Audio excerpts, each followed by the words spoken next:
Hello नमस्कार, कैसे हैं आप सब।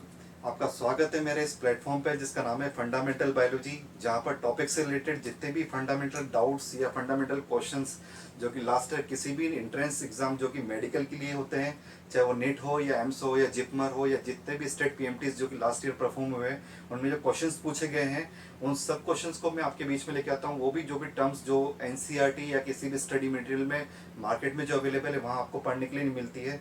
बेहतर से बेहतर जानकारी जो आपके लिए लास्ट ईयर क्वेश्चंस पूछे गए हैं वो सब मैं आपके लिए लेके आता हूँ। तो जितने भी बच्चे नेट की प्रिपरेशन कर रहे हैं या जितने भी पेरेंट्स इस वीडियो को देखते हैं, ज़्यादा से ज़्यादा इसे लाइक करें और शेयर करें।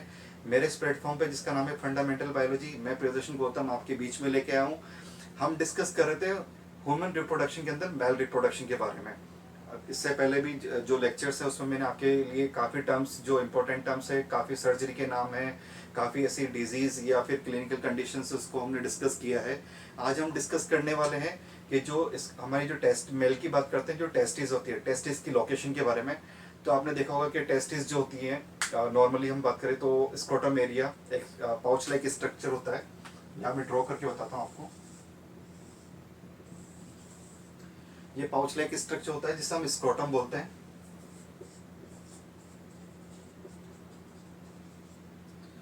ये सेप्टम होता है जिससे दोनों टेस्टिस सेपरेट होती है, स्कॉटल सेप्टम भी बोलते हैं। बाहर की तरफ ये उभरी हुई एक संरचना के रूप में दिखाई देता है जिसे हम रेफे भी बोलते हैं। रेफे, स्कॉटम रेफे, इसको मैंने यहाँ मेंशन कर दिया। दोनों टेस्टिस यहाँ पर प्रेजेंट होती है। ये एपिडिडेमस है,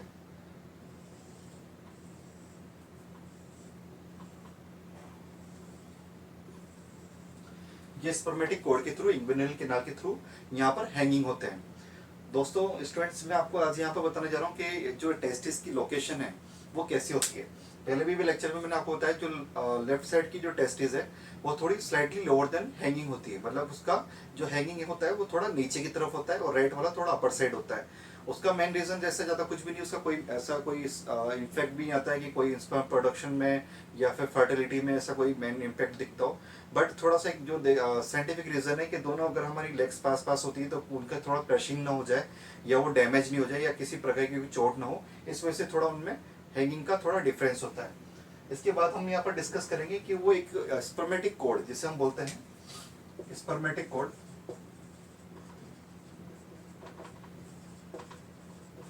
स्पर्मेटिक कोड के थ्रू वो एपिडिडेमिस से कनेक्टेड होते हैं, हैंगिंग होते हैं। इस स्पर्मेटिक कोड के अंदर क्या क्या चीजें अवेलेबल होती है, क्वेश्चंस में काफी लास्ट ईयर भी पूछा गया है और पहले के जितने भी आप एग्जाम को क्वेश्चंस उठाएंगे तो यहाँ मैक्सिममली नेट के अंदर क्वेश्चंस पूछते हैं कि स्पर्मेटिक कोड के अंदर ऐसी कौन कौन सी चीजें अवेलेबल होती है।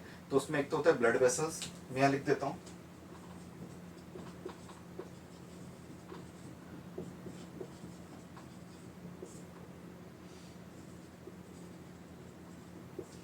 लिम्फ वेसल्स, नर्व्स और ब्लड वेसल्स, ये तीनों,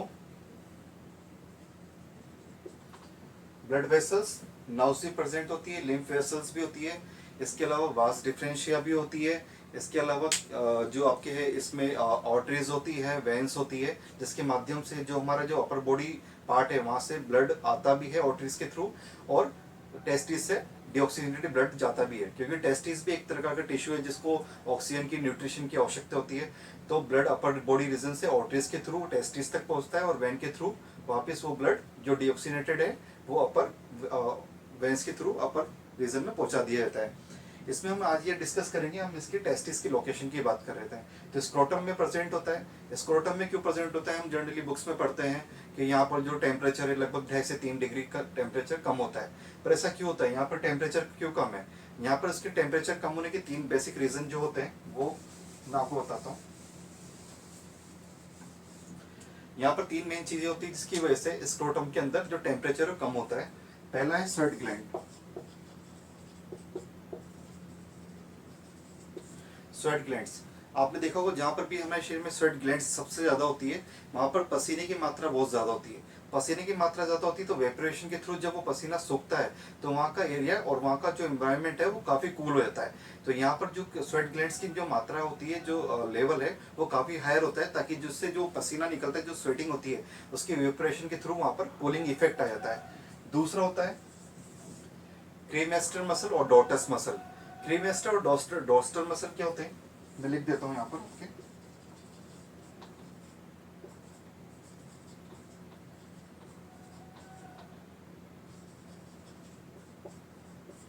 cremaster and dartos muscle. Cremaster dartos muscle क्या होते हैं? क्रीमेस्टर मसल्स जो है वो अपने जो स्पर्मेटिक कोड आपको मैंने बताया उसमें अवेलेबल होती है। ये क्रीमेस्टर मसल्स क्या करती हैं? इनके कॉन्ट्रैक्शन और रिलैक्सेशन का टेम्परेचर से इफेक्टिव होता है। जब भी आपने देखा, जब बाढ़ के समय हम देखते हैं, जब ठंड का काफी सर्दी का मौसम होता है, तो जो स्कोटम एरिया वो तो सिकुड़ जाता है और उसको थोड़ा स्लाइटली अपर हैंगिंग हो जाता है। वो एब्डोमिनल कैनाल के जो एब्डोमिनल की बात करते हैं तो वहाँ के थोड़ा अपर साइड आ जाता है। तो वो क्यों आता है? जब क्रीमेस्टर मसल में टेम्परेचर को जो सेंसिटिव होता है, जब टेम्परेचर बाहर की तरफ काफी ठंडा हो जाता है तो वो अपने आप में कॉन्ट्रेक्शन करते हैं और टेस्टिस को बॉडी एब्डोमिन के पास जाते हैं ताकि उसका हीट में बॉडी हीट मिलता रहे। जब गर्मी का समय होता है तो वो रिलैक्स कर जाते हैं जिससे टेस्टिस वापस नीचे की तरफ आ जाते हैं। दूसरा होता है डॉटस मसल। डॉटस मसल क्या होता है? जो स्क्रोटम का जो स्किन एरिया है, सब क्यूटिनेस एरिया वहां पर प्रेजेंट होते हैं। हम देखते हैं, आपने देख जनरली महसूस भी किया होता, जब बाहर सर्दी का मौसम होता है तो स्कोटम वाला एरिया क्या है, सिकुड़ जाता है, वहाँ का सरफेस एरिया क्या है, काफी कम हो जाता है ताकि टेस्टिस को हीट मिलता रहे। टेस्टिस का अगर सरफेस एरिया बढ़ जाएगा तो वहाँ पर वो सर्दी से इफेक्ट करेगा, कोल्ड सरफेस एरिया से इफेक्ट करेगा। इस वजह से आपने देखते हैं वहाँ पर स्किन में विंकल्स बन जाते हैं। वो विंकल्स जो बनते हैं वो डॉटस मसल की वजह से बनते हैं, जो कि स्कोटम की सबक्यूटिनस लेयर में प्रेजेंट होते हैं। और जो क्रीमेस्टर मसल्स है उनका काम क्या होता है? टेस्टिस या स्कोटम एरिया को थोड़ा सा स्लाइटली अप करना ताकि बॉडी हीट उसको मिलता रहे। तीसरा होता है यहाँ पर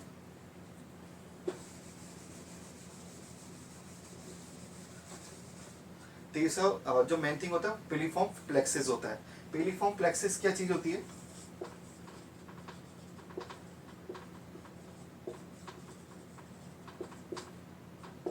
पिलीफॉर्म प्लेक्सिस वो चीज होती है, वो एक वेन का नेटवर्क है। क्योंकि क्या होता है कि टेस्टिस के अंदर जो ब्लड आ रहा है वो तो अपर बॉडी रीजन से आता है, तो वो तो गर्म होता है, उसकी वजह से जो टेस्टिस है, जो स्पर्म्स है या जो गैमेट्स है वो डैमेज हो सकते हैं, मर सकते हैं।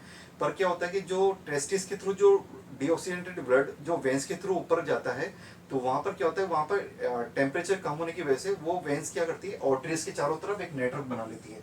सपोज ये ऑर्टरीज है जो ऑक्सीजनेटेड ब्लड लेके टेस्टिस की तरफ आ रहे हैं, तो ये जो वेंस है उसके चारों तरफ एक जाल बना लेती है जिसे पेलिफॉर्म प्लेक्सिस के नाम से बोलते हैं।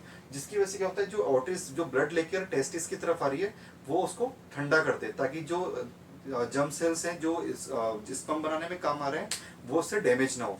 तो तीन रीजन क्या होते हैं जिसकी वजह से टेस्टिस स्क्रोटम में प्रेजेंट होते हैं। पहला है स्वेट ग्लैंड्स, दूसरा मैंने आपको बताया क्रीमेस्टर एंड डॉटस मसल, और तीसरा पिलीफॉर्म प्लेक्सिस। तो ये रीजन होता है जिसकी वजह से टेस्टिस क्या होता है, स्क्रोटम एरिया के अंदर प्रेजेंट होता है। इसके अलावा मैं आपको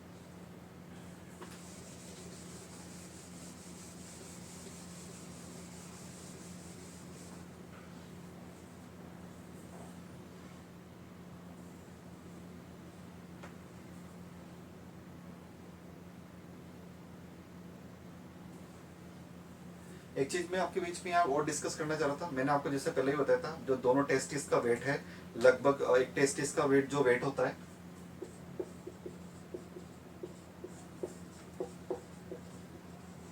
14 ग्राम के लगभग होता है। कभी कभी क्वेश्चन से पूछ लिया जाता है कि जो मेल की जो टेस्टिस होती है उनका वेट कितना होता है, तो एक टेस्टिस का वेट होता है 14 ग्राम। तो लगभग दोनों टेस्टिस का वेट मिला के 28 ग्राम हो जाता है। और एक और बात कि मेल के अंदर जो जब मेल भ्रूण बनता है, एम्ब्रियो बनता है, जो फीमेल के अंदर डेवलप होता है, तो जो गैमेट का जो प्रोडक्शन मतलब गोनेट्स का जो है, मतलब मेल के जो टेस्टिस है वो कब बन जाते हैं, जिसको राइट करके रखिएगा। प्रेगनेंसी के लगभग 7 से 8वें महीने के अंदर जो मेल गोनेट्स है मतलब टेस्टिस है वो बन जाते हैं, और लगभग 7 से 8वें महीने के अंदर वो इग्विनल रीजन के थ्रू स्क्रोटम के अंदर एंटर हो जाते हैं। ये कभी कभी जब at the time of birth होता है तब भी वो टेस्टिस क्या होते हैं, स्क्रोटम एरिया के अंदर एंटर हो जाता है। Thank you. ये लेक्चर जो था वो आज तक यहाँ फिनिश हो चुका है। आपको कोई भी डाउट है तो आप इस कमेंट बॉक्स में जाके क्वेश्चंस पूछ सकते हैं, मैं डेफिनेटली उसका रिप्लाई करूंगा। मैसेज को जो वीडियो है उसको ज़्यादा से ज़्यादा लाइक करो और शेयर करें। Thank you.